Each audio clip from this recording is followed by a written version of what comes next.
Keberhasilan ahli Al-Quran itu adab. Buka Quran surah ke-35 ayat ke-32, paling kiri sebelah atas. Thumma awrathnal kitaba alladhina istafaina min ibadina. Kemudian kami wariskan Al-Quran itu kepada hamba-hamba yang kami pilih. Awas, ada yang rajin baca, one day one juz, one day one ayah, kan?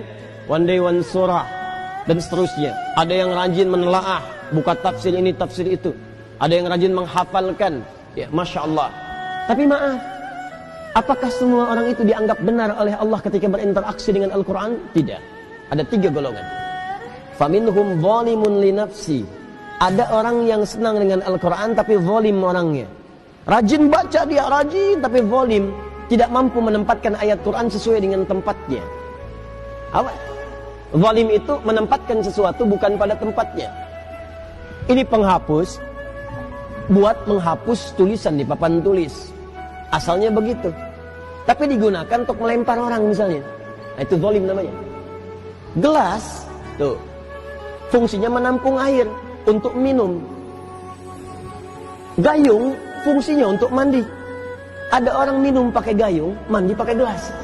Itu zalim namanya. Ada orang sering ngaji, baca qul huwallahu ahad, katakan hanya Allah yang esa, hafal ayatnya, tahu maknanya, tapi tidak menempatkan ayat sesuai dengan tempatnya. Dia katakan di lisannya semua agama sama. Dzibin, celaka orang-orang yang dusta, hafal ayatnya, sering baca, tahu artinya, tapi dia berdusta. Itu zalim namanya. Jadi ayat-ayat itu tidak dipraktikkan dalam perilaku hidup, adab tidak ada. Wa minhum muqtasid, ada golongan kedua, meninggalkan sifat yang pertama, naik tingkat, tapi belum ada nilai kebaikan pada dirinya, hanya untuk dirinya saja. Muqtasid itu paket hemat. Jadi ahli Quran, kalau perilakunya nampak kegiatan sehari-hari, sering mojok di masjid misalnya, atau dekat tiang-tiang nyandar, baca ulang-ulang hafalan. Tapi kalau diminta, Mas bisa ngimamin, yang lain saja. Nah, itu paket hemat kata Quran. Hemat untuk dirinya, belum bisa diberikan pada yang lain.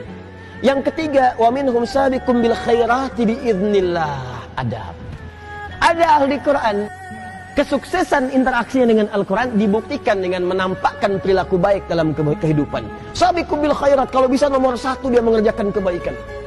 Jadi ciri orang yang berhasil dengan Qurannya, kata Allah, adalah adab. Jadi jangan bangga kalau anak Anda hafal 30 juz, tapi nggak merubah perilakunya.